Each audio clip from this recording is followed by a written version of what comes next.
came in 1947. 1,300 miles. And me and two little boys, JC and Marshall. I know my parents was excited about the church being started. I remember we went to a Bible study at the Burt Martin home. We were on the front porch, and I had never heard the story of baby Moses. By that time I was already married, and we didn't have any children, and I was beginning to want a child. And when I heard that story of baby Moses and how his mother had to put him in a basket and put him in the river, it just, I can't describe what that story meant to me. And now they're scattered all over the United States, I guess.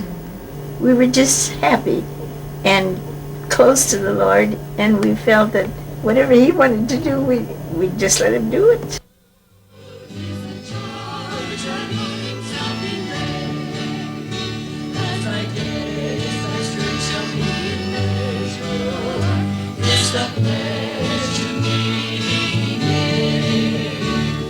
The First Evangelical Covenant Church of Vero Beach began its official ministry on the evening of December 10, 1941, at the home of Mr. and Mrs. Arthur Carlsworth. In truth, the church began long before that date, in the hearts of a mission-minded group of local citizens and a dedicated young minister named Oscar E. Osterberg. Well, it was wonderful the way the Lord called him. He was just an ordinary young person, born in a sod house in the prairies of South Dakota. And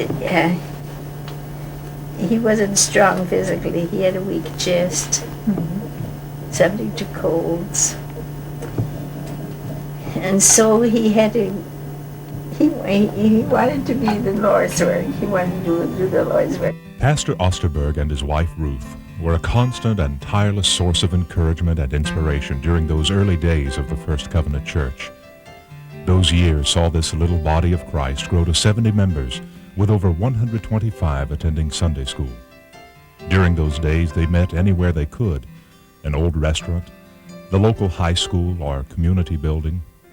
At one point, the entire church was meeting in the Osterbergs' parsonage.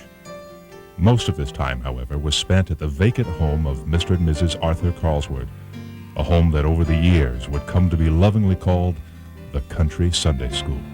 And I remember when we were out in the country at the little, what we call the Country Sunday School, when we'd start to go out there, Osterbergs would have their car, we'd have our car, and everybody else had a car, and it would be packed full of little kids. I mean, literally packed. Then there were no seat belts. They didn't have to sit tied up.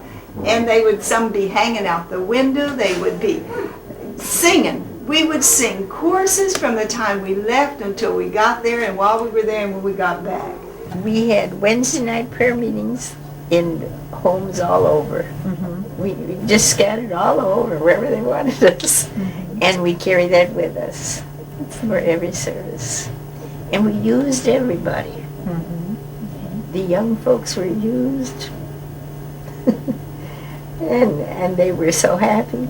The first chapel, on the site where the current facility now stands, was a real blessing as it brought the country and city Sunday schools together for the first time.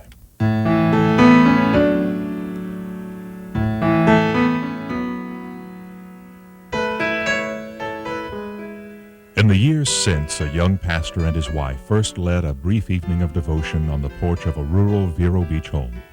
The First Covenant Church of Vero Beach has touched countless lives for the cause of the gospel of Jesus Christ. Today, that ministry continues, still bulging out of an expanded facility on that same, although somewhat busier, corner lot in Vero Beach. The ministry has been passed on through pastors and generations, but the mission remains the same as Reverend Osterberg first stated in 1941. Let us work with tireless effort, that there may be a harvest for God's kingdom.